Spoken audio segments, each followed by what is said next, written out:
अवधूत चिंतन श्री गुरुदेव दत्त. श्री स्वामी समर्थ. जय जय स्वामी समर्थ. माझ्या स्वामी भक्ती चॅनलमध्ये सर्वांना नमस्कार. स्वामी महाराजांच्या कृपेने तुमच्या सर्व चांगल्या इच्छा पूर्ण होत ही स्वामी महाराजांच्या चरणी प्रार्थना करते आणि आजच्या या नवीन व्हिडिओला सुरुवात करते.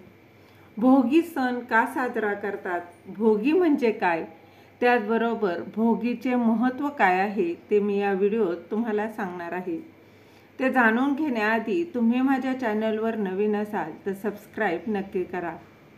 पौष महिन्यात बघा संक्रांत हा सणाच्या आदल्या दिवशी भोगी हा सण साजरा केला जातो.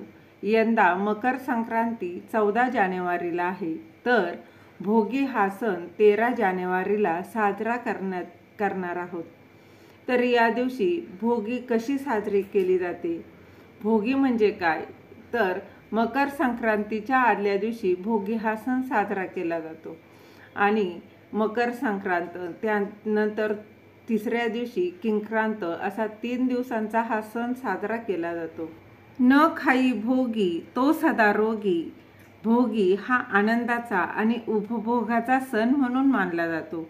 या दिवशी सकाळी बघा लवकर उठून शुचिर्भूत होऊन घर व घराच्या आजूबाजूचा परिसर स्वच्छ केला जातो.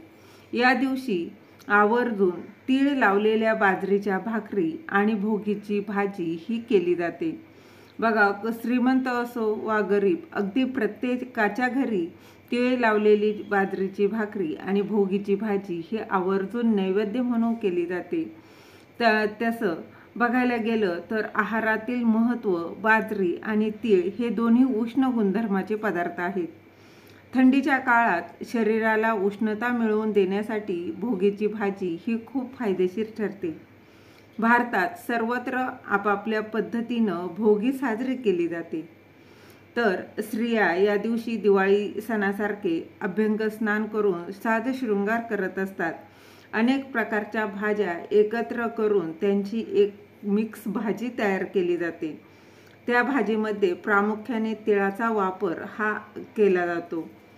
या भाजी व भाकरीचा देवाला खास करून नैवेद्य दाखवला जातो आणि भोगी या दिवशी इंद्रदेवाची आठवण काढली जाते. इंद्रदेवाने आपल्या धर्तीवर खूप पीक पिकावं म्हणून प्रार्थना केली होती.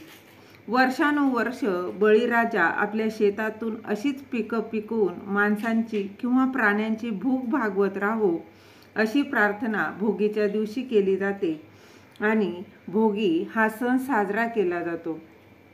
तर त्याचबरोबर भोगीच्या दिवशी बघा भोगी दिली जाते म्हणजेच काय, तर एकमेकांना आपल्या जवळचे नातेवाईक असतील, शेजार पाजारे असतील तर त्यांना ही बाजरीची भाकरी आणि बघा भाजी जी आहे ती आवर्जून दिली जाते किंवा सवाष्णींना जेवायला देखील बोलावलं जातं. नातेवाईकांना जेवायला बोलवून खाऊ घातली जाते, त्यालाच भोगी देणं असं म्हटलं जातं. तर अशा पद्धतीने बघा ह्या भोगीची भाजीमध्ये पावटे, गाजर, हरभरा, वांगी अशा मिक्स जेवढ्या घेवड्याच्या शेंगा असतात, वाटाणा, असे जेवढ्या भाज्या भेटतील त्या भाजींची मिक्स करून एक भाजी तयार केली जाते आणि विशेष करून त्यात तीळ जे आहेत ते टाकले जातात. अशा पद्धतीने भोगी हा सण साजरा केला जातो. झालेली सेवा महाराजांच्या चरणी रुजू करते. दिलेली माहिती तुम्हाला आवडली असेल तर लाईक करा, शेअर करा, सबस्क्राईब करायला विसरू नका. श्री स्वामी समर्थ. धन्यवाद.